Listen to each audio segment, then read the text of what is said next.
Chinua അച്ചിബി എഴുതിയ ആരോ of God ഒരു നോവലാണ് set in colonial Nigeria, exploring the complex relationship between tradition, power and change.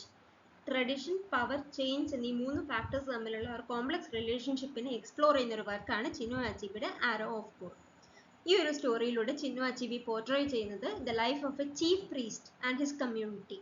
Colonial നൈജീരിയയിലെ ഒരു chief പ്രീസ്റ്റിന്റെയും അദ്ദേഹത്തിന്റെ കമ്മ്യൂണിറ്റിയുടെയും കഥയാണ് ഈ ഒരു സ്റ്റോറിയിലൂടെ പോർട്രേ ചെയ്തിരിക്കുന്നത്. Achibi presents how rigid authority and external pressures can lead to conflict and eventual collapse. എങ്ങനെയാണ് റിജിഡ് അതോറിറ്റി, വളരെ ടഫ് ആയിട്ടുള്ള ഇൻഫ്ലെക്സിബിൾ ആയിട്ടുള്ള അതോറിറ്റിയും എക്സ്റ്റേണൽ പ്രഷറും കൊളാപ്സിലേക്കും കോൺഫ്ലിക്റ്റിലേക്കും ലീഡ് ചെയ്തെന്നുള്ളതാണ് ഇവിടെ വളരെ ഇമ്പോർട്ടൻ്റ് ആയിട്ടൊരു കൺസെപ്റ്റ് ആയിട്ട് പറഞ്ഞിരിക്കുന്നത്. ഈ നോവൽ വെറും ഒരു സ്റ്റോറി മാത്രമല്ല, but deeper reflection on society, belief and leadership. ലീഡർഷിപ്പിനെ കുറിച്ചും ബിലീഫിനെ കുറിച്ചും സൊസൈറ്റിയെ കുറിച്ചും അതിന്റെ ഫങ്ഷനിങ്ങിനെ കുറിച്ചും ഇതിന്റെ ഇന്റർകണക്റ്റഡ്നെസ്സിനെ കുറിച്ചുമുള്ള ഒരു ഡീപ്പർ റിഫ്ലക്ഷൻ ആണ് ഈ ഒരു novel, not just story. African ലിറ്ററേച്ചറിലെ വളരെ ഇമ്പോർട്ടൻ്റ് ആയിട്ടുള്ള ഒരു വോയിസ് ആണ് ചിനുവ അച്ചിബി. ചിനുവ അച്ചിബി ഒരു നൈജീരിയൻ നോവലിസ്റ്റ് ആണ്. His works focus on presenting African culture and society from insider's perspective, especially during the period of colonial rule. Colonial റൂളിന്റെ സമയത്ത്, ആഫ്രിക്കയിലെ കൊളോണിയൽ റൂളിന്റെ സമയത്ത് ഒരു ആഫ്രിക്കയുടെ അകത്ത് നിന്നുകൊണ്ട്, അല്ലെ അവരുടെ ആ ഒരു കോണ്ടിനെന്റിന്റെ അകത്ത് നിന്നുകൊണ്ട്, as an insider, as the one who സഫേഴ്സ്, the one who is A victim, how he സീസ് ആഫ്രിക്കൻ കൾച്ചർ ആൻഡ് സൊസൈറ്റി. പുറത്തുനിന്ന് ഒരാൾ ഒരു ഔട്ട്സൈഡർ കാണുന്ന പോലെയല്ല ഒരു ഇൻസൈഡർ കാണുന്നത്, especially during A period of colonial rule. അപ്പൊ അതാണ് അദ്ദേഹത്തിന്റെ വർക്ക്സിന്റെ മെയിൻ ഫോക്കസ് എന്ന് പറയുന്നത്. അച്ചിബി LGBO സൊസൈറ്റിയെയാണ് പോർട്രേ ചെയ്യുന്നത്, which is portrayed as structured, meaningful and complex, unlike colonial narratives. LGBO സൊസൈറ്റിയെ കൊളോണിയൽ നറേറ്റീവ്സ് പോർട്രേ ചെയ്തിരിക്കുന്നത് വളരെ നെഗറ്റീവ് ആയിട്ടുള്ള ഒരു, അല്ലെ ഒട്ടും ഡെവലപ്ഡ് അല്ലാത്ത, അണ്ടർ സിവിലൈസ്ഡ് ആയിട്ടുള്ള ഒരു കമ്മ്യൂണിറ്റി ആയിട്ടാണ്. പക്ഷെ അച്ചിബി അങ്ങനെയല്ല പോർട്രേ ചെയ്യുന്നത്. Meaning structured and complex society ആയിട്ടാണ് അച്ചിബി പോർട്രേ ചെയ്തിരിക്കുന്നത്. ഈ ആരോ ഓഫ് ഗോഡ് എന്ന നോവലിൽ he shows how traditional systems function and how they are gradually affected by British colonial administration and Christianity. Arrow of ഗോഡിൽ അദ്ദേഹം കാണിച്ചു തരുന്നത് എന്താണ് ഈ ഒരു ട്രഡീഷണൽ സിസ്റ്റം. ആദ്യം പറഞ്ഞ ആ ഒരു പ്രീസ്റ്റ് ഉണ്ടായിരുന്നു, അദ്ദേഹത്തിന്റെ കമ്മ്യൂണിറ്റി ഉണ്ടായിരുന്നു. ആ ഒരു കമ്മ്യൂണിറ്റി ട്രഡീഷണൽ സിസ്റ്റം ഫോളോ ചെയ്തു പോകുന്ന ഒരു കമ്മ്യൂണിറ്റി ആയിരുന്നു. പക്ഷെ ഇവഞ്ച്വലി ബ്രിട്ടീഷ് കൊളോണിയൽ അഡ്മിനിസ്ട്രേഷനും ക്രിസ്ത്യാനിറ്റിയും അവരുടെ കമ്മ്യൂണിറ്റിക്കിടയിൽ വളരെ ഒരു വലിയ ഡ്രിഫ്റ്റ് ഉണ്ടാക്കി. അതാണ് ഇതിന്റെ മെയിൻ സ്റ്റോറി അല്ലെങ്കിൽ main content of the novel എന്ന് പറയുന്നത്. He was not a king, yet he controlled time. ഈ ഒരു ലൈൻ ഇൻട്രൊഡ്യൂസ് ചെയ്യുന്നത് എസെവുലുവിനെയാണ്. എസെവുലു ഈ നോവലിന്റെ സെൻട്രൽ ക്യാരക്ടറാണ്. എസെവുലു ആണ് chief priest of the god Ulu. Ulu എന്നുള്ള ഒരു ഗോഡിന്റെ ചീഫ് പ്രീസ്റ്റ് ആണ് എസെവുലു. ഇദ്ദേഹത്തിന്റെ role is extremely significant. He determines the agricultural calendar of the people, especially in the timing of the New Yam Festival. New Yam Festival ഒരു agricultural festival ആണ്. അപ്പോൾ ഇദ്ദേഹത്തിന്റെ role എന്ന് വെച്ച് കഴിഞ്ഞാൽ one of the major roles എന്താണെന്ന് വെച്ച് കഴിഞ്ഞാൽ അഗ്രികൾച്ചറൽ കലണ്ടർ പ്രിപ്പയർ ചെയ്യുക. ന്യൂ യാം ഫെസ്റ്റിവലിന്റെ സമയത്ത് ആൾക്കാർക്കുള്ള അഗ്രികൾച്ചറൽ കലണ്ടർ പ്രിപ്പയർ ചെയ്യുക എന്നുള്ളതാണ് ഇദ്ദേഹത്തിന്റെ വളരെ ഇമ്പോർട്ടൻ്റ് ആയിട്ടുള്ള റോൾ. ഈ ഒരു festival is very essential for survival. ഒരു പൊളിറ്റിക്കൽ റൂളർ അല്ല അദ്ദേഹം എസെവുലു, പക്ഷെ his religious authority gives him immense power over the community. ഒരു പൊളിറ്റിക്കൽ ലീഡർ അല്ലാഞ്ഞിട്ട് പോലും ഇദ്ദേഹത്തിന്റെ റിലീജിയസ് അതോറിറ്റി കമ്മ്യൂണിറ്റിക്ക് മുകളിൽ ഒരു ഇമ്മൻസ് പവർ ഇദ്ദേഹത്തിന് കൊടുക്കുന്നുണ്ട്. ഈ നോവൽ സെറ്റ് ചെയ്തിരിക്കുന്നത് ഉമുവാരു എന്നുള്ള ഒരു സ്ഥലത്താണ്. A group of LGBO villages. ഒരു LGBO വില്ലേജസിന്റെ ഒരു ഗ്രൂപ്പാണ് ഉമുവാരു. എസെയൂലു ആണ് അവിടുത്തെ ചീഫ് പ്രീസ്റ്റ്. ഉലു എന്ന ദൈവത്തിന്റെ ചീഫ് പ്രീസ്റ്റ് ആണ് എസെയൂലു. He plays a central role in maintaining the religious and agricultural order of the society. ഇദ്ദേഹത്തിന്റെ മെയിൻ റോൾ എന്താണെന്ന് വെച്ച് കഴിഞ്ഞാൽ agriculture and religious role of the society, order of the society, order maintain ചെയ്യുക എന്തില്, റിലീജിയനിലും അഗ്രികൾച്ചറിലും. അതാണ് main role. At the beginning there is a land dispute between Umuaro and a neighboring village. അപ്പോൾ ഉമ്മുവാരോ ഒരു ഗ്രൂപ്പ് ഓഫ് വില്ലേജസ് ആണ്, LGBO group of villages ആണ്. അങ്ങനെ ഉമ്മുവാരോയും ഒരു നെയ്ബറിംഗ് വില്ലേജുമായിട്ടൊരു ലാൻഡ് ഡിസ്പ്യൂട്ട് ഉണ്ടാവുകയാണ്. ആ സിറ്റുവേഷനിൽ എസെയൂലു അഡ്വൈസ് ചെയ്യുന്നത് വാർ വേണ്ട എന്നാണ്. വാർ വേണ്ട എന്ന് എസെയൂലു അഡ്വൈസ് ചെയ്തിട്ട് പോലും at that point of time അവിടുത്തെ ആൾക്കാർ they ignore him, showing that his authority has limits. നമ്മൾ ആദ്യം നോക്കിയതുപോലെ ഇവിടെ ഇദ്ദേഹത്തിന്റെ അതോറിറ്റി റിലീജിയസ്ലിയും അഗ്രികൾച്ചറലിയുമാണ്. Religious and agricultural order of the society ആണ് അദ്ദേഹത്തിന്റെ ഡ്യൂട്ടി. അപ്പോൾ ഈ ഒരു വാർ വേണ്ട എന്നുള്ളൊരു അഡ്വൈസ് വെച്ചപ്പോൾ പീപ്പിൾ സ്റ്റാർട്ടഡ് ഇഗ്നോറിങ് ഹിം. എന്താണ് അവിടെ കാണിക്കുന്നത്? That even his authority has limits. അവിടുത്തെ ചീഫ് പ്രീസ്റ്റ് ആയിരുന്നിട്ട് പോലും അദ്ദേഹത്തിന്റെ അതോറിറ്റിക്ക് ലിമിറ്റ് ഉണ്ടെന്ന് അദ്ദേഹത്തിന് പറയാതെ പറഞ്ഞു കൊടുക്കുകയാണ് അവിടുത്തെ ആൾക്കാർ, ബൈ ഇഗ്നോറിങ് ഹിം. അപ്പോഴാണ് ബ്രിട്ടീഷ് കൊളോണിയൽ റൂൾ വരുന്നത്. ബ്രിട്ടീഷ് കൊളോണിയൽ റൂൾ ഇന്റർഫിയർ ചെയ്യാണ് ഇൻ ലോക്കൽ ഗവർണൻസ്. അതായത് ഒരു ഉമ്മുവാരോ എന്നുള്ള ഒരു സമൂഹത്തിന്റെ ഒരു LGBO കമ്മ്യൂണിറ്റി, ഒരു ഗ്രൂപ്പ് ഓഫ് വില്ലേജസിന്റെ ചീഫ് പ്രീസ്റ്റ് ആയിട്ട് നടന്ന വർക്ക് ചെയ്ത ഒരാൾക്ക്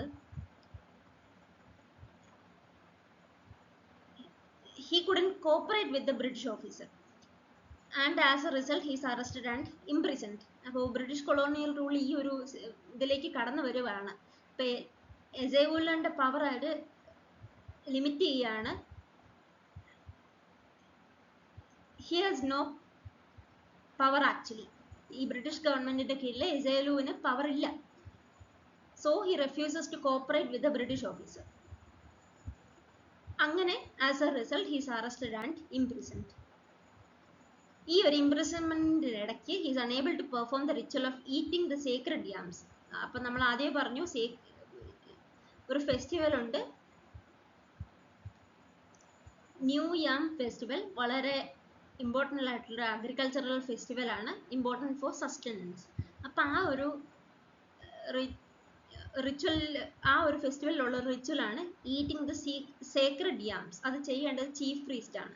പക്ഷെ ചീഫ് പ്രീസ്റ്റായ എസെയൂലു ഇംപ്രിസൺമെന്റിലാണ്. എന്തിനാണ് ഈ ഒരു റിച്വൽ നടത്തുന്നത്? To mark the passage of time and announce the new yam festival. New yam festival announce ചെയ്യാനായിട്ടും ടൈമിന്റെ പാസേജ് മാർക്ക് ചെയ്യാനായിട്ടുമാണ് ഈ ഒരു ritual of eating the sacred yams നടത്തുന്നത്. പക്ഷെ അറസ്റ്റിലായതുകൊണ്ട് തന്നെ അദ്ദേഹത്തിന് അത് പറ്റിയില്ല. ഇദ്ദേഹത്തിനെ റിലീസ് ചെയ്ത് കഴിഞ്ഞപ്പോഴത്തേക്കും the people request him to adjust the calendar so that they can harvest the crops. ഇദ്ദേഹത്തിന്റെ കൺട്രോളിലാണ് അഗ്രികൾച്ചറൽ മാറ്റർ ഉള്ളത്. അഗ്രികൾച്ചറൽ ഹാർവെസ്റ്റിംഗ് എല്ലാം അഡ്ജസ്റ്റ് ചെയ്യുന്നതും കലണ്ടർ ഉണ്ടാക്കുന്നതും ആൾക്കാർക്ക് വേണ്ടി കലണ്ടർ ഉണ്ടാക്കുന്നതും എസെയൂലു ആണ്. So people request him to adjust the calendar. Harvest, അവരുടെ ക്രോപ്സ് ഹാർവെസ്റ്റ് ചെയ്യണമെങ്കിൽ ഇദ്ദേഹത്തിന്റെ കലണ്ടറിനനുസരിച്ചേ പറ്റുള്ളൂ. അതുകൊണ്ട് ദേ റിക്വസ്റ്റ് ഹിം. പക്ഷേ എസെയൂലു റിഫ്യൂസ് ചെയ്യാണ്, believing that he must strictly follow the will of the God and cannot compromise. ഇത്ര നാള് മുമ്പോട്ട് പോയതുപോലെ അല്ല, ഇപ്പം ഒരു ടൈം ചേഞ്ച് വന്നു. ഇനി തന്റെ അതോറിറ്റിയിലുള്ള കാര്യം അല്ല ഇത്, ഇനി ഗോഡിന്റെ കയ്യിലാണ്. ഇപ്പൊ അദ്ദേഹത്തിന് ഒരു അതോറിറ്റി ഇല്ല ആ ടൈമിനെ ചേഞ്ച് ചെയ്യാൻ. ഗോഡ് വിചാരിച്ച പോലെ അല്ലാതെ ഒരു ടൈമിനെ ചേഞ്ച് ചെയ്ത് കലണ്ടർ ഉണ്ടാക്കി ഹാർവെസ്റ്റേഷൻ നടത്താനുള്ള ഒരു അതോറിറ്റി അദ്ദേഹത്തിന് ഇല്ല എന്ന് തോന്നിയിട്ട് he refuses, believing that he must strictly follow the will of God and cannot compromise. God എന്ത് പറയുന്നു അതിനെ ചെയ്യാൻ പറ്റുള്ളൂ, cannot compromise by altering the calendar from what it was earlier. ഈ ഒരു decision leads to a crisis. അപ്പോൾ ഇങ്ങനെ calendar ഉണ്ടാക്കാത്തതുകൊണ്ട് തന്നെ ഹാർവെസ്റ്റേഷൻ നടന്നില്ല. അങ്ങനെ ക്രോപ്സ് എല്ലാം റോട്ട് ചെയ്യാൻ തുടങ്ങി, ഫമൈൻ വരാൻ തുടങ്ങി. ഈ കമ്മ്യൂണിറ്റിയിലെ ക്രോപ്സ് ഹാർവെസ്റ്റ് ചെയ്യാത്തതുകൊണ്ട് തന്നെ ഫെമൈൻ വന്നു, കമ്മ്യൂണിറ്റിയിലാകെ ഫെമൈനായി, and the people start losing faith in him. അപ്പോൾ എസയിലുള്ള ഫെയ്ത്ത് ആൾക്കാർക്ക് നഷ്ടമായി തുടങ്ങി, ബിക്കോസ് ദേ വേർ സ്റ്റാർവിങ്. പക്ഷെ എസേലിന്റെ പോയിന്റിൽ നിന്ന് നോക്കിക്കഴിഞ്ഞാൽ എന്താണ്, ഗോഡിന് അഗെയിൻസ്റ്റ് ചെയ്യാൻ പറ്റത്തില്ല by altering the calendar system. രണ്ട് പേരുടെ പെർസ്പെക്റ്റീവ് ആണ്. ഒന്ന്, എസേലു ഹെൽപ്ലെസ് ആണ്, അതുപോലെ തന്നെ ഹെൽപ്ലെസ് ആണ് വില്ലേജേഴ്സ്. അപ്പോൾ ഈ ക്രോപ്സ് എല്ലാം റോട്ടായി ഇറങ്ങി ഫമൈൻ ത്രെട്ടൻ ചെയ്യാൻ തുടങ്ങി കഴിഞ്ഞപ്പോൾ ദേ start losing faith in him. ആ ഒരു പോയിന്റിലാണ് ക്രിസ്ത്യൻ മിഷണറീസ് വരുന്നത്. ദേ take advantage of the situation and offer an alternative. ഇവിടുത്തെ ഉമ്മുവാരോയിലെ ചീഫ് പ്രീസ്റ്റ് ആയിരുന്ന എസേഹുലു ആൾക്കാർക്ക് അദ്ദേഹത്തിനോടുള്ള ഫെയ്ത്ത് കുറഞ്ഞു വരുന്നു എന്ന് കണ്ടപ്പോഴേക്കാണ് ക്രിസ്ത്യൻ മിഷണറീസ് അവിടെ ആക്ട് ചെയ്യുന്നത്. They take advantage of the situation. ഒരു ഓൾട്ടർനേറ്റീവ് ഓഫർ ചെയ്യാണ് ക്രിസ്ത്യാനിറ്റിയിലേക്ക് കൺവേർട്ട് ചെയ്യാനായിട്ട്. So many villagers convert to Christianity. എന്തിനാണ്? To save the harvest and survive. അവരുടെ സർവൈവൽ അവരുടെ ഹാർവസ്റ്റിനെ ഡിപ്പെൻഡ് ചെയ്തുകൊണ്ടാണ് ഇരിക്കുന്നത്. ഈ ഹാർവസ്റ്റ് ഡിപ്പെൻഡ് ചെയ്യുന്നത് ഈ ഒരു particular agricultural calendar declared by the chief priest. അപ്പോൾ ചീഫ് പ്രീസ്റ്റ് ഇത് റെഫ്യൂസ് ചെയ്ത് കഴിഞ്ഞപ്പോൾ ഹാർവസ്റ്റിൻ്റെ ടൈം മാറിപ്പോയി, ക്രോപ്സ് എല്ലാം നശിച്ചു തുടങ്ങി, അവിടെ ഫെമൈനും സ്റ്റാർവേഷനും തുടങ്ങി. അപ്പോഴാണ് ക്രിസ്ത്യൻ മിഷണറീസ് വരുന്നത്, offering an alternative of converting to Christianity. അപ്പം അങ്ങനെ സസ്റ്റനൻസിന് വേണ്ടിയും ഹാർവസ്റ്റിനെ സേവ് ചെയ്യാനായിട്ടും കുറേ വില്ലേജേഴ്സ് ക്രിസ്ത്യാനിറ്റിയിലേക്ക് കൺവേർട്ട് ചെയ്തു. എൻഡിൽ എസേലു ഐസൊലേറ്റ് ചെയ്യപ്പെടുകയാണ്. His authority collapses and traditional religion begins to decline. ക്രിസ്ത്യാനിറ്റിയുടെ ഇൻഫ്ലുവൻസോട് കൂടിയിട്ട് ആൾക്കാർ, വില്ലേജസ് എല്ലാം തന്നെ അതിലേക്ക് ക്രിസ്ത്യാനിറ്റിയിലേക്ക് കൺവേർട്ട് ആവാൻ തുടങ്ങി. അങ്ങനെ in the end Ezeulu isolated ആവുകയാണ്, because no one believed in. അദ്ദേഹത്തിൻ്റെ അതോറിറ്റി, ഇത്ര നാള് ചീഫ് പ്രീസ്റ്റ് ആയിട്ട് ഒരു സ്ഥാനം വഹിച്ചിരുന്ന ഒരാള്, അദ്ദേഹത്തിൻ്റെ അതോറിറ്റി കൊളാപ്സ് ചെയ്യാണ് ഓൾ ഓഫ് എ സഡൻ. ആ ഒരു അതോറിറ്റി കൊളാപ്സ് വേറൊന്നിനെയും കൂടെ റെപ്രസെന്റ് ചെയ്യുന്നുണ്ട്, സിംബിളൈസ് ചെയ്യുന്നുണ്ട്. And that is traditional religion beginning to decline.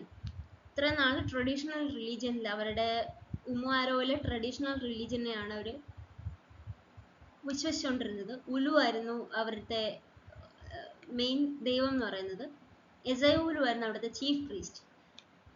എസേഹുലുവിനെ ആൾക്കാർ ഐസൊലേറ്റ് ചെയ്യാൻ തുടങ്ങിയതോടുകൂടിയും ക്രിസ്ത്യാനിറ്റിയിലേക്ക് കൺവേർട്ട് ചെയ്യാൻ തുടങ്ങിയതോടുകൂടിയും ഇതാണ് സിംപ്ലി ഇതാണ് സിഗ്നിഫൈ ചെയ്യുന്നത്, traditional region begins to decline. അപ്പോൾ അവിടുത്തെ ഉമ്മുവാരോയിലെ ട്രഡീഷണൽ റിലീജിയൻ അല്ലെ ട്രഡീഷണൽ ആയിട്ടുള്ള വിശ്വാസം ഡിക്ലൈൻ ചെയ്തു. ഈ ഒരു നോവൽ പ്രസന്റ് ചെയ്യുന്നത് ഒരു ട്രാജിക് ഡൗൺഫോളാണ്. Tragic downfall of a man whose rigid devotion leads to his own failure. അപ്പോൾ അദ്ദേഹം വളരെ sincere to his god and people. അപ്പോൾ അദ്ദേഹം അറസ്റ്റിലായ സമയത്ത് അദ്ദേഹത്തിന് ആ ഒരു റിച്വൽ പെർഫോം ചെയ്യാൻ പറ്റിയില്ല. അപ്പോൾ ആൾക്കാർ വന്ന് ഹാർവസ്റ്റിന് കലണ്ടർ കുറിക്കാൻ പറഞ്ഞപ്പോൾ അദ്ദേഹത്തിന് അത് റിഫ്യൂസ് ചെയ്യേണ്ടി വന്നു, because he believe that it is against God's will, and he actually believed that what happens is under God's will. അപ്പോൾ അതുകൊണ്ട് അദ്ദേഹം റിജക്റ്റ് ചെയ്തു. അങ്ങനെ ആൾക്കാർ അദ്ദേഹത്തിനെ എതിർക്കാൻ തുടങ്ങി.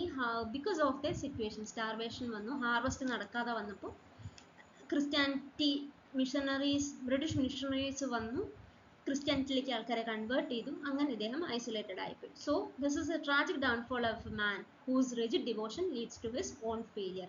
അദ്ദേഹത്തിൻ്റെ ഉലു എന്നുള്ള ദൈവത്തോടുള്ള റിജിഡ് ആയിട്ടുള്ള ഡിവോഷനാണ് അദ്ദേഹത്തിനെ സ്വന്തം ഫെയിലിയറിലേക്ക് നയിക്കുന്നത്. ഒരു പക്ഷെ അദ്ദേഹം സിറ്റുവേഷൻ അനുസരിച്ച് കലണ്ടർ ഡെവലപ്പ് ചെയ്ത് കൊടുത്തിരുന്നെങ്കിൽ മേ ബി ഈ ഒരു സിറ്റുവേഷൻ ഉണ്ടാകത്തില്ലായിരുന്നു. But at that point of time to he decided to follow his own rigid devotion towards Ulu. അത് അദ്ദേഹത്തിന് ഫെയിലിയറിലേക്ക് നയിച്ചു. എസേഹുലു ഒരു കോംപ്ലക്സ് ആൻഡ് ഡീപ്ലി ലെയർഡ് ക്യാരക്ടറാണ്. Intelligent, disciplined and strongly devoted to his role as a chief priest. Umuaro എന്നുള്ള വില്ലേജിലെ chief priest എന്നുള്ള റോളിലേക്ക് strongly devoted ആയിട്ടുള്ള ഒരാളായിരുന്നു എസേഹുലു. He was complex, intelligent, disciplined, strongly devoted. പക്ഷേ ഒരു പ്രൗഡ് ആൻഡ് റിജിഡ് പേഴ്സൺ ആണ്. അദ്ദേഹത്തിന്റെ ബിലീഫും പ്രൈഡും ഭയങ്കര റിജിഡ് ആണ്. He believes that he is the chosen representative of the god Ulu and that he must strictly follow divine instructions. അപ്പോൾ അദ്ദേഹം വിചാരിച്ചിരിക്കുന്നത് ഉലു എന്ന ദൈവത്തിന്റെ chosen representative ആണ് എസൂലു എന്നും അതുകൊണ്ട് തന്നെ ഡിവൈൻ ഇൻസ്ട്രക്ഷൻസ് സ്ട്രിക്റ്റ് ആയിട്ട് ഫോളോ ചെയ്യണം എന്നുള്ള റിജിഡ് ബിലീഫാണ് അദ്ദേഹത്തിന്റെ ഡൗൺഫോളിലേക്ക് നയിക്കുന്നത്. This belief creates a conflict between his duty to the god and his responsibility to people. ഇദ്ദേഹം ഒരു മീഡിയേറ്റർ പോലെയാണ് between the god and the people. അപ്പോൾ ഇദ്ദേഹം രണ്ടുപേരെയും ഗോഡിനെ ഒബേ ചെയ്യുകയും വേണം, എന്നാൽ പീപ്പിളിന്റെ കാര്യം നോക്കുകയും വേണം. സോ ഈ ഒരു conflict between his duty to the God and his responsibility to people, ഗോഡിനോടുള്ള ഡ്യൂട്ടിയും പീപ്പിളിനോടുള്ള റെസ്പോൺസിബിലിറ്റിയും ഒരു ക്ലാഷ് ഉണ്ടായപ്പോൾ instead of adapting to the needs of the community he becomes inflexible.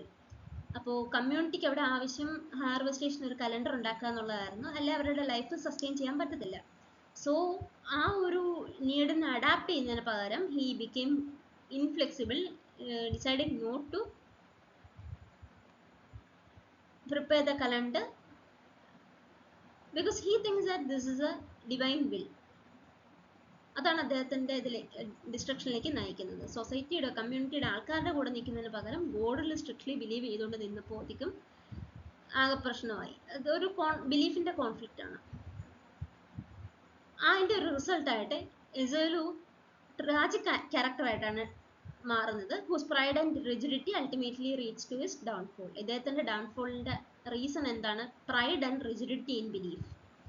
എന്ത് സാഹചര്യം വന്നാലും എത്രയൊക്കെ കഷ്ടപ്പാട് വന്നാലും ഫ്ലെക്സിബിലിറ്റി അല്ലാതെ റിജിഡായിട്ട് പ്രൗഡായിട്ട് സ്വന്തം ഡിസിഷൻസ് മാറ്റാതെ നിൽക്കുന്ന ഒരാളുടെ ഡൗൺഫോൾ ആണ് എസൂലു റെപ്രസെന്റ് ചെയ്യുന്നത്. His inability to balance authority with compassion causes him to lose both his position and his people. അദ്ദേഹം അത്ര വളരെ കാര്യമായിട്ട് കൊണ്ട് നടന്ന, വളരെ കൂടുതൽ ഡിവോട്ട് ചെയ്തിരുന്ന ഒരു പൊസിഷനും അദ്ദേഹത്തിനെ ആശ്രയിച്ച് ഹാർവെസ്റ്റേഷൻ നടത്തി സസ്റ്റെയിൻ ചെയ്തുകൊണ്ടിരുന്ന ഒരു ഗ്രൂപ്പ് ഓഫ് LGBO പീപ്പിളും ഓപ്പോസിറ്റ് നിൽക്കുകയാണ്. ഈ ഒരു അതോറിറ്റിയെ ബാലൻസ് ചെയ്യാൻ പറ്റാതെ വന്നപ്പോൾ he started his downfall. അദ്ദേഹം ഈ ഒരു സിറ്റുവേഷൻ ആക്ച്വലി ചെയ്യേണ്ടിയിരുന്നത് ആ ഒരു കലണ്ടർ കുറിച്ച് കൊടുക്കുക എന്നുള്ളതായിരുന്നു. So that he could help the villagers. ആ ഒരു കലണ്ടർ കുറിച്ചാലേ ഹാർവെസ്റ്റ് നടക്കുകയുള്ളൂ, അങ്ങനെ അവർക്ക് സർവൈവ് ചെയ്യാൻ പറ്റുള്ളൂ. So instead of helping them he strictly adhere to the thought that this is all the God's divine will. അപ്പം ആ ഒരു ഈ ഒരു മീഡിയേറ്റർ ആയിട്ട് നിൽക്കുന്ന ഒരാള് ബാലൻസ് അതോറിറ്റി ബാലൻസ് ചെയ്യാൻ പറ്റാതെ വന്നപ്പോഴേക്കും ഇറ്റ് കോസ്റ്റ് ഹിം ഡൗൺഫോൾ. ആ ഒരു സിറ്റുവേഷനിൽ ദൈവത്തിന്റെ ഇതിൽ മുറുകെ പിടിക്കുകയല്ല വേണ്ടത്, അവിടെ അദ്ദേഹം ചെയ്യേണ്ടിയിരുന്നത് ഒരു കലണ്ടർ കുറിച്ച് കൊടുക്കുക എന്നുള്ളതാണ്. Even if that means him going against God's will.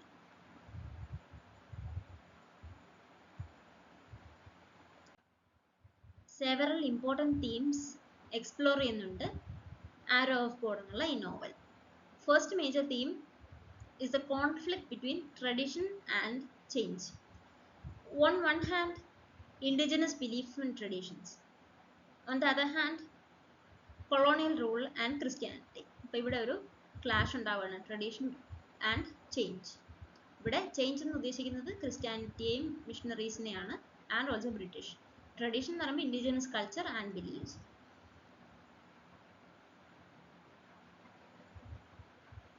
അപ്പോൾ ഇവിടുത്തെ സിറ്റുവേഷൻ എന്ന് പറയുന്നത്, അല്ല കോൺഫ്ലിക്റ്റിന് റീസൺ ട്രഡീഷൻ അല്ലെങ്കിൽ ഇൻഡിജിനസ് ബിലീഫ്സിനെ ചാലഞ്ച് ചെയ്യാണ് British authorities and Christianity belief. Christianity ബിലീഫും ബ്രിട്ടീഷ് അതോറിറ്റീസും ട്രഡീഷനെ അല്ലെങ്കിൽ ഇൻഡിജിനസ് ബിലീഫ് ഓഫ് ദ കമ്മ്യൂണിറ്റിയെ ചാലഞ്ച് ചെയ്യാണ്. The next key theme power and responsibility ആണ്. Power and responsibility. ഇവിടെ എസയോലുവിന്റെ കാര്യമാണ് പറയുന്നത്. എസയോലുവിന് രണ്ട് കമ്മിറ്റ്മെന്റ്സ് ഉണ്ട്. ഒന്ന്, he is dutiful to the God. On the other hand, he is responsible to maintain order in terms of agriculture and religious beliefs. എസേലുവിന് ഇവിടെ അതോറിറ്റി ഉണ്ട്, but he fails to use it in a way that benefits his people. ഇവിടെ അദ്ദേഹം ചെയ്യേണ്ടത്, as A responsible chief priest of the village, he is supposed to help the people. എന്താ, ഒരു agricultural calendar ഉണ്ടാക്കി അവരുടെ ആ issue തീർക്കുന്നതിന് പകരം he chose to be rigid with his belief in God. അപ്പോൾ അദ്ദേഹം വിചാരിക്കുന്നത്, ഇപ്പൊ ആ കലണ്ടർ സമയം തെറ്റിച്ച് കുറിച്ച് കൊടുത്തു കഴിഞ്ഞാൽ that will be against the divine will. അത് അദ്ദേഹത്തിന്റെ റിജിഡ് ആയിട്ടുള്ള ബിലീഫാണ്. സോ ഈ ഒരു സിറ്റുവേഷനിൽ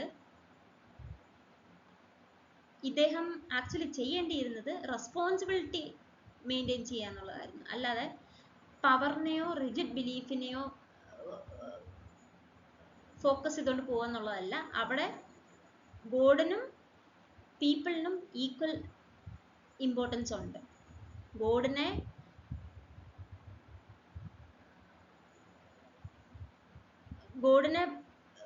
അനുസരിച്ച് ജീവിക്കുകയും വേണം, അതുപോലെ തന്നെ പീപ്പിളിന്റെ റെസ്പോൺസിബിലിറ്റി നോക്കുകയും വേണം. But he took the wrong decision. He refused to create the agricultural calendar for the new yam festival. അപ്പൊ അവിടെ ഒരു പവർ ആൻഡ് റെസ്പോൺസിബിലിറ്റി ഒരു ക്ലാഷ് ആണ്. ഇദ്ദേഹത്തിന്റെ incapability to decide what is important and right. അടുത്ത key theme pride and isolation ആണ്. Pride and isolation, ഈ theme വളരെ സിഗ്നിഫിക്കൻ്റ് ആണ്. എന്തുകൊണ്ടാണ്? ഓൺ വൺ സൈഡ് എസോലുവിന്റെ റിജിഡ് ആറ്റിറ്റ്യൂഡ്, മറ്റേ സൈഡിൽ കമ്മ്യൂണിറ്റിയുടെ നെസസിറ്റി. സോ ഇദ്ദേഹം കമ്മ്യൂണിറ്റിയുടെ നെസസിറ്റി നടപ്പാക്കി കൊടുക്കുന്നതിന് പകരം he remained rigid in his belief to the God. Actually അതല്ലായിരുന്നു ചെയ്യേണ്ടത്. ഗോഡിന് ഇമ്പോർട്ടൻസ് ഉണ്ട്, ഇല്ലെന്നല്ല. But at this point he had to support or solve the issues of the community. അത് കമ്മ്യൂണിറ്റി അവരുടെ ഹാർവസ്റ്റ് നടന്നില്ലെങ്കിൽ, കലണ്ടർ കുറിച്ച് കിട്ടിയാലേ ഹാർവസ്റ്റ് നടക്കുകയുള്ളൂ. ഹാർവസ്റ്റ് കിട്ടിയാലേ സസ്റ്റനൻസ് നടക്കുകയുള്ളൂ. ഇല്ലെങ്കിൽ അവരുടെ ലൈഫ് തകർന്നു പോകും. ആ വില്ലേജ് എൻ്റെ കയ്യിൽ കൊളാപ്സ് ചെയ്യും. സോ പ്രൈഡിനെ മാറ്റി വെച്ചുകൊണ്ട് he could have made the calendar for the people. പ്രൈഡിനെ മാറ്റി വെച്ചുകൊണ്ട്. പക്ഷേ he chose to be rigid in his belief. അങ്ങനെ പ്രൈഡും ബിലീഫും കൊണ്ട് മുമ്പോട്ട് പോകാമെന്ന് തീരുമാനിച്ച ഒരാള് he had to face the consequence of isolation. അദ്ദേഹത്തിനെ ആർക്കും താല്പര്യമില്ലാണ്ടായി. People started isolating him because he was incapable to do the right thing.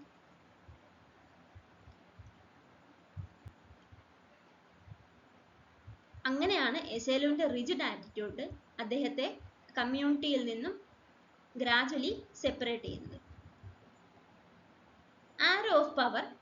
In conclusion,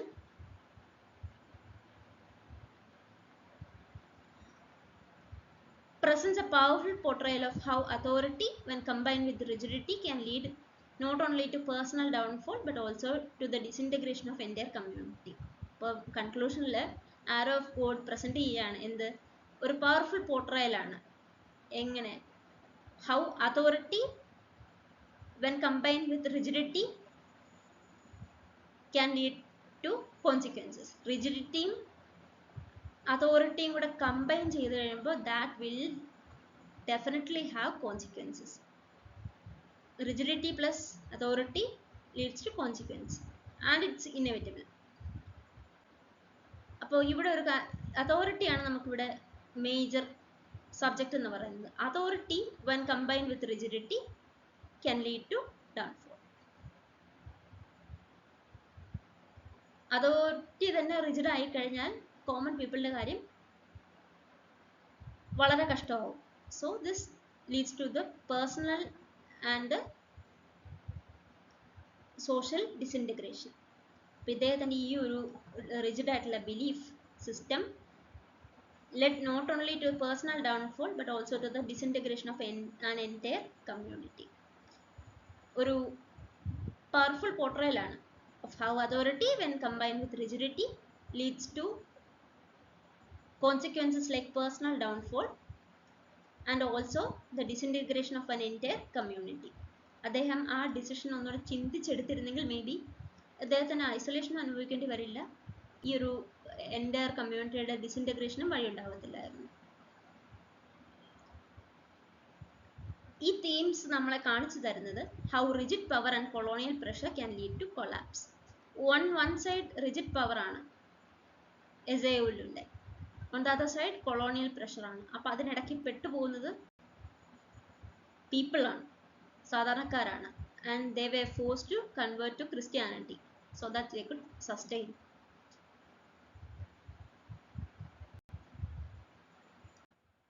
serious and reflective ആയിട്ടുള്ള ഒരു ടോണാണ് നോവലിൻ്റെത്. Achebe presents the events with depth and careful observation. Simply അല്ല, with depth and careful ഒബ്സർവേഷനോട് കൂടിയിട്ടാണ് ഈ ഒരു സിറ്റുവേഷൻസിൽ അവിടെ നടന്ന ഇവൻറ്റ്സിനെ അച്ചീബി പ്രസൻറ്റ് ചെയ്യുന്നത്. പിന്നെ ഒരു strong sense of inevitable tragedy കാണാൻ പറ്റും. This is interpreted by the readers. എന്തുകൊണ്ടാണ്? From the beginning it became clear that Ezeulu's rigid decisions will lead to his downfall. അപ്പോൾ ആദ്യം പോലെ തന്നെ റീഡേഴ്സിന് മനസ്സിലാക്കാവുന്ന ഒരു കാര്യമാണ്, ഇൻ്റർപ്രറ്റ് ചെയ്യാവുന്ന ഒരു കാര്യമാണ്, ultimately his rigid decisions or beliefs will lead to his downfall. ആദ്യം മുതൽ അദ്ദേഹം he was rigid in his beliefs. അത് ഇന്നെവിറ്റബിൾ ട്രാജഡിയാണ്, strong sense of inevitable tragedy.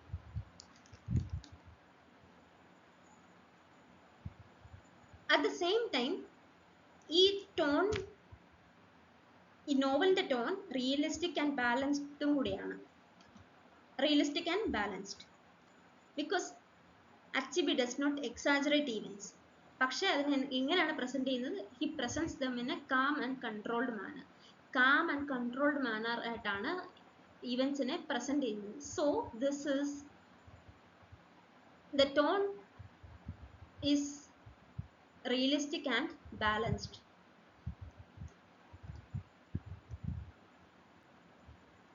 അപ്പോൾ ഇവിടെ സീരിയസ് ആൻഡ് റിഫ്ലക്റ്റീവ് ആയിട്ടുള്ള ഒരു ടോണും ഉണ്ട്. Strong sense of inevitable tragedy from the beginning, realistic and balanced tone. ഇത് മൂന്നും വളരെ ഇമ്പോർട്ടൻ്റ് ആണ്. Overall, the tone reinforces the idea that the collapse of both the individual and the society is gradual and unavoidable. അപ്പോൾ overall നമ്മൾ നോക്കിക്കഴിയുമ്പോൾ ഈ ഒരു നോവലിൻ്റെ themes അല്ലെ tone reinforce ചെയ്യുന്ന കൺസെപ്റ്റ് ഇതാണ്. ഇൻഡിവിജ്വലിൻ്റെയും സൊസൈറ്റിയുടെയും downfall or collapse, both individual and the society is collapsing gradually and unavoidably. ഇതൊരു inevitable പ്രോസസ്സാണ്. Gradual ആണ്, ഇന്നവിറ്റബിൾ ആണ്, ഇൻഡിവിജ്വലിൻ്റെ പെർസ്പെക്റ്റീവിൽ നിന്നും ഒരു സൊസൈറ്റിയുടെ പെർസ്പെക്റ്റീവിൽ നിന്നും. So this novel Arrow of God എന്തിനെക്കുറിച്ചാണ് പറയുന്നത്? ഒരു സൊസൈറ്റിയുടെ downfall under the two power systems. ഒന്ന് എസുലുവിൻ്റെ traditional rigid beliefs, on the other hand Christian മിഷണറീസിൻ്റെ ഇൻഫ്ലുവൻസ്. ക്രിസ്ത്യൻ ഇൻഫ്ലുവൻസ് വന്നതോട് കൂടിയിട്ട് ആൾക്കാർ അതിലേക്ക് കൺവേർട്ട് ചെയ്യാൻ തുടങ്ങി. അങ്ങനെ എസോലു ഐസൊലേറ്റ് ചെയ്യപ്പെടുകയും ചെയ്തു. ആൾക്കാർ ക്രിസ്ത്യാനിറ്റിയിലേക്ക് കൺവേർട്ട് ചെയ്തതോടെ ഗ്രാജുവലി ഈ സൊസൈറ്റിയും അവരുടെ കൾച്ചറൽ ബിലീഫ്സും എല്ലാം കൊളാപ്സ് ആയി. This marks the end of the story, the novel Arrow of God.